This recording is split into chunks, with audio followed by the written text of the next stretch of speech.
मैंने श्रीमद् भगवद गीता तब तक नहीं पढ़ी थी जब तक मुझे ये ज्ञान नहीं हुआ कि हम सब आत्माएं हैं और ये जिंदगी हम आत्माओं के लिए एक इम्तिहान है अपने अंदर से अपने सबसे अच्छे रूप को बाहर निकालने का। और भगवद गीता इस इम्तिहान को पास करने की एक अहम किताब। भगवद गीता के 18 अध्याय हैं और ये संस्कृत में परमात्मा द्वारा दी गई थी। समय के साथ संस्कृत भाषा रोजमर्रा की जिंदगी से निकल गई और ये ज्ञान मनुष्य से दूर हो गया। समय समय पर भगवद गीता के साधारण अक्षरों में अनुवाद किया गया। इसी कोशिश को आगे बढ़ाते हुए आने वाले 9 मिनटों में भगवद गीता के कुछ अहम हिस्सों को अपने गुरु के आशीर्वाद से एक आसान रूप में मैं अपने 7 बिलियन भाई बहनों के चरणों में समर्पित कर रहा हूं। ये ज्ञान परमात्मा ने भगवान कृष्ण के द्वारा सबसे बड़े धर्म युद्ध महाभारत की रणभूमि कुरुक्षेत्र में अर्जुन को कुछ 5000 साल पहले दिया। ये वो वक्त था जब धर्म का बार बार उल्लंघन हुआ, परमात्मा का डर मनुष्य से निकल गया। लालच की होड़ में भाई ने भाई को मारने की कोशिश की और यही नहीं, एक ब्याहता औरत को भरी सभा में अपने बड़ों के सामने अपमानित किया गया। इससे पहले कि मनुष्य जाति धर्मयुग से निकलकर पूर्ण रूप से कलयुग में जाती, युद्ध की रणभूमि में युद्ध से कुछ पहले परमात्मा ने गीता भगवान कृष्ण के द्वारा मनुष्य जाति के कल्याण के लिए दी। ऐसे ही जैसे कभी तुरा मोसेस को, गॉस्पेल जीसस को और कुरान प्रॉफिट मोहम्मद को दी। गीता, बाइबल, कुरान, तुरा, गुरु ग्रंथ साहिब परमात्मा द्वारा दी गई किताबें हैं जो किसी एक धर्म के लिए नहीं बल्कि पूरी मनुष्य जाति के लिए हैं, पूरी इंसानियत के लिए हैं, सब आत्माओं के लिए हैं, क्योंकि ये आत्मा को परमात्मा के बारे में, उसकी सृष्टि के बारे में और सबसे अहम ये उन कायदों के बारे में समझाती है जिनका आत्मा को मनुष्य के रूप में हर हाल में पालन करना होगा, रक्षा करनी होगी। और इन्हीं कायदों की बुनियाद पे एक आत्मा को शरीर त्यागने के बाद परखा जाएगा और इस परीक्षा से पास होने पे हमेशा के लिए इस जन्म और मृत्यु से मुक्ति मिलेगी। परमात्मा भगवद गीता में कहते हैं कि मैं ही सबकी शुरुआत हूं, मैं शुरू से भी पहले था और सब खत्म होने के बाद भी रहूंगा। सब मुझ में है और मैं सब में हूं। जो भी तुम छू सकते हो, देख सकते हो, चख सकते हो या सुन सकते हो, वो सब मैं हूं। ये नदियां, पहाड़, सूरज, ग्रहण, चांद, सितारे सब मैंने बनाए हैं। मैंने ही भगवान, शैतान, राक्षस और इंसान बनाए। मैं सर्वव्यापी हूं, सब में रहता हूं, सब में मैं हूं, मैं ही हूं। मैं ही ब्रह्मा बन के सब बनाता हूं और रुद्रा बन के सब नष्ट कर देता हूं। मैं ये सृष्टि यूं ही बनाता और तोड़ता रहूंगा ताकि आत्माओं को मौके मिल सके इस जन्म और मृत्यु से एक दिन मोक्ष पाने को, हमेशा के लिए परमात्मा के साथ रहने को। भगवद गीता कहती है कि इस सबसे बड़ी परीक्षा के लिए परमात्मा ने प्रकृति का निर्माण 5 तत्व हवा, अग्नि, जल, पृथ्वी और ईथर से किया, जिन्हें हम छू के, चख के, सूंघ के, देख के समझ सकते हैं। पर खुद परमात्मा इन 5 इंद्रियों की समझ से बाहर है। उन्हें आत्मा इन इंद्रियों से नहीं जान सकती। आत्मा 5 इंद्रियों के साथ वैसे ही है जैसे एक लोहे का रोबोट जिसे अपने बनाने वाले का कोई पता नहीं। अर्जुन को भी परमात्मा का विराट रूप देखने के लिए भगवान कृष्ण ने दिव्य नेत्र दिए। भगवद गीता समझाती है कि आत्मा अजन्मी है, इसे कोई मार नहीं सकता, कोई जला नहीं सकता, डुबा नहीं सकता, काट नहीं सकता।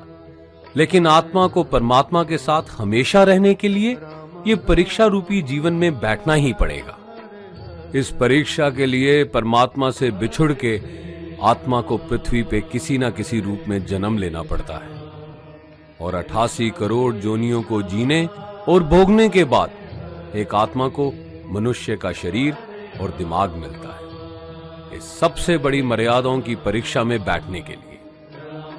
हर मनुष्य को इस पूरी परीक्षा के दौरान तरह तरह की अच्छी और बुरी भावनाओं के चक्रव्यूह में अपने ही भाई बहन या मित्रों के साथ डाला जाता है, जिसमें हर आत्मा को अपने अंदर के तामसिक और राजसिक अवगुणों से निकल के सात्विक जीवन में प्रवेश करने के मौके मिलते हैं। हमारे तामसिक गुण वो हैं जो हमारे अंदर हीन भावना पैदा करके हमें खुद को उदास और नुकसान पहुंचाते हैं, और हमारे राजसिक गुण हमें ईर्ष्यालु और लोभी बना के दूसरों के प्रति नुकसान पहुंचा सकते हैं। इस परीक्षा के दौरान हर आत्मा को तामसिक और राजसिक गुणों को खत्म करके अपने सात्विक गुणों से परिचित होना पड़ेगा। सात्विक गुण वो हैं जो आत्मा को अपने आसपास की हर चीज से जोड़ें और उन्हें प्यार करना सिखाते हैं। परीक्षा के दौरान हर आत्मा को जीवन के चारों स्तंभ धर्म, अर्थ, काम और मोक्ष का ज्ञान पाके ही मुक्ति मिलती है। यही वो द्वार हैं जिन्हें समझ के ही आत्मा परमात्मा को समझ सकती है। पहला द्वार धर्म का है और शेर इसका प्रतीक है।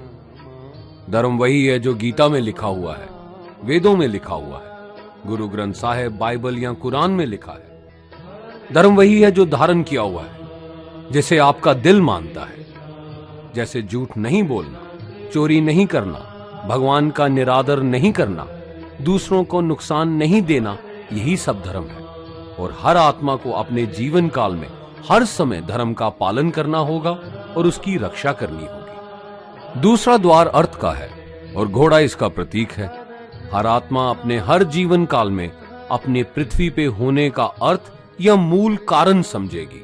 इस जिंदगी में भोगने वाली चीजें और रिश्तों का आनंद लेगी।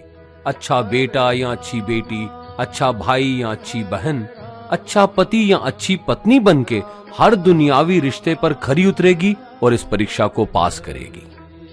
तीसरा द्वार काम का है। भगवत गीता समझाती है कि हर मनुष्य के अंदर काम, क्रोध, लोभ, मोह, अहंकार और ईर्ष्या जैसी 6 भावनाएं हमें अपने और दूसरों के प्रति नुकसान पहुंचा सकती हैं। इन भावनाओं को हर मनुष्य को हमेशा अपने नियंत्रण में रखना होगा, क्योंकि इनके बहाव में किया हुआ कोई भी काम हमारे जीवन भर की परेशानी का कारण बन सकता है। और एक आत्मा संतोष और सादगी से इन भावनाओं पे हमेशा के लिए विजय पा सकती है। चौथा स्तंभ मोक्ष का है और हाथी इसका प्रतीक है। इस परीक्षा रूपी जीवन में हर मनुष्य हर समय कुछ इच्छाएं रखता है। कुछ इच्छाएं एक ही जन्म काल में पूरी हो जाती हैं, पर कुछ अधूरी रह जाती हैं और उनके पूरा होने के लिए आत्मा को वापस पृथ्वी पे आना पड़ता है। भगवत गीता समझाती है कि हमारी इच्छाएं ही मूल कारण हैं हमारे पृथ्वी पे वापस आने का, और अगर हम कोई भी इच्छा ना रखें तो हम इस जीवन और मृत्यु से मुक्त हो सकते हैं। ये द्वार माफी का भी है। जिन्होंने आपके साथ बुरा किया उनको माफ करके और जिनसे आपने बुरा किया उनसे माफी मांग के मुक्ति पाई जा सकती है। जब तक आत्मा इन चारों दरवाजों धर्म, अर्थ, काम और मोक्ष को समझ नहीं लेती, तब तक आत्मा को बार बार इस मनुष्य रूप में आना ही पड़ेगा। परीक्षा का समय खत्म होते ही आत्मा शरीर और अन्य सब वस्तुओं का त्याग कर देती है। जो भी संसार में रहकर बनाया वो अब किसी और का होगा, और आत्मा अपने कर्मों के फैसले के लिए चली जाती है। आत्मा के अच्छे बुरे कर्मों का हिसाब होता है। अपने अच्छे कर्मों के लिए आत्मा कुछ वक्त के लिए स्वर्ग और दुष्कर्मों के लिए नरक में चले जाती है। नरक में आत्मा को अपने पापों के अनुकूल सजाएं मिलती हैं, पर सजा खत्म होने के बाद आत्मा को फिर से एक नया शरीर और नया दिमाग मिलता है इस परीक्षा में फिर से बैठने के लिए। और हर परीक्षा में वही सब फिर दोहराया जाएगा, जिंदगी के 4 स्तंभ धर्म, अर्थ, काम और मोक्ष को समझने के लिए। हर जन्म में अपने कई जन्मों के कर्मों के हिसाब से हर आत्मा को कभी अच्छे और कभी बुरे हालातों से जाना पड़ता है। लेकिन जब तक आत्मा परमात्मा के साथ योग को नहीं समझ लेती, वो मुक्ति नहीं पा सकती। भगवत गीता समझाती है कि मनुष्य अपने शरीर, दिमाग या दिल से भगवान को पा सकता है। शरीर द्वारा किए कर्मों के माध्यम से परमात्मा को पाने को कर्म योग कहते हैं। ऐसे कर्म जो परमात्मा की इच्छा से हों और दूसरों के कल्याण के लिए हों। वाल्मीकि ने रामायण लिख के श्रवण ने अपने माता पिता की सेवा और उन्हें चार धाम की यात्रा करवा के, मदर टेरेसा ने अपने प्यार और सेवा के माध्यम से, और मैडम क्यूरी ने वैज्ञानिक खोज में अपने जीवन का बलिदान देके अपने कर्मों द्वारा परमात्मा को पाया। भगवत गीता समझाती है कि एक आत्मा दिमाग से भी परमात्मा के साथ योग लगा सकती है। इसे राजा योग कहते हैं, क्योंकि दिमाग या मस्तिष्क सब इंद्रियों का राजा है। एक मनुष्य अपनी आस्था, सांस प्रणाली, आसन, अभ्यास, साधना और तपस्या से परमात्मा को इस योग के रास्ते पा लेता है। इस योग को समझने के लिए हमें अपने अंदर की एनर्जीज यानी चक्रा और कुंडलिनी को समझना पड़ेगा। आत्मा मस्तिष्क से मेडिटेशन या ध्यान लगा के परमात्मा के साथ योग लगा सकती है। शंकराचार्य, स्वामी परमहंस, स्वामी विवेकानंद और उनके जैसे कई योगी इस योग के रास्ते परमात्मा के साथ संधि लगा पाए। परमात्मा भगवत गीता में कहते हैं कि अगर किसी आत्मा को धर्म ना भी समझ आए, योग ना भी समझ आए, पर अगर वो मेरी शरण में आ जाए तो मैं उसके सारे पाप माफ कर देता हूं। परमात्मा को ऐसी दिल की गहराइयों से पुकार के पाने को भक्ति योग कहते हैं। चैतन्य महाप्रभु, मीराबाई और भगवान हनुमान इस योग के सबसे बड़े उदाहरण हैं।